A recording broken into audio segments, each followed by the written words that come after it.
E aqui vamos começar com 100 gramas de arroz japonês cozido. Uma colher de sopa bem cheia de atum enlatado. Eu tirei o óleo e espremi com a mão mesmo. Lembrando que essa receita é uma receita bem simples, bem rápida.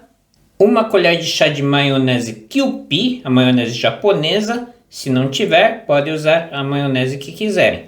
Mas façam o possível de usar a maionese Kewpie, que dá uma diferença enorme. Mais ou menos uma colher de chá cheia de katsuobushi, que é o peixe bonito em flocos. Você encontra em lojas orientais e de vez em quando em supermercados grandes. Uma colher de chá cheia de semente de gergelim, pode ser o torrado e o não torrado. Estou utilizando o não torrado. E agora meia colher de chá de óleo de gergelim torrado.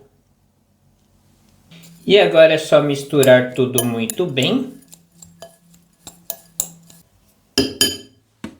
E aqui vocês podem fazer o triângulo na mão, o onigiri, ou usar a forminha. Eu já ensinei vários vídeos a fazer com a mão. Isso daqui facilita bastante essa forminha.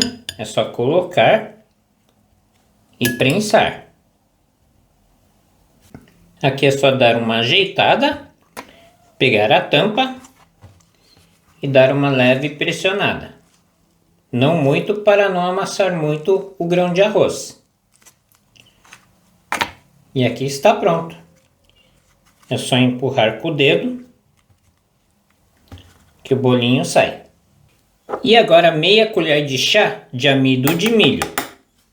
E uma colher de chá cheia de shoyu. Estou utilizando o shoyu normal.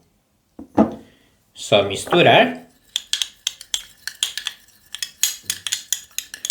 Deixar que dissolva bem o amido de milho. Pronto. Agora, com um pincel, passar o molho aqui de um lado.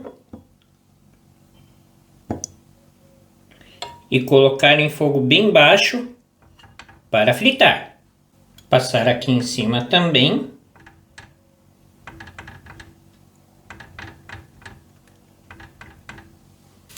Deu uma dourada, é só virar.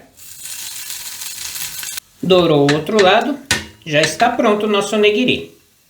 Um onigiri fácil e bem saboroso para você fazer em qualquer dia da semana.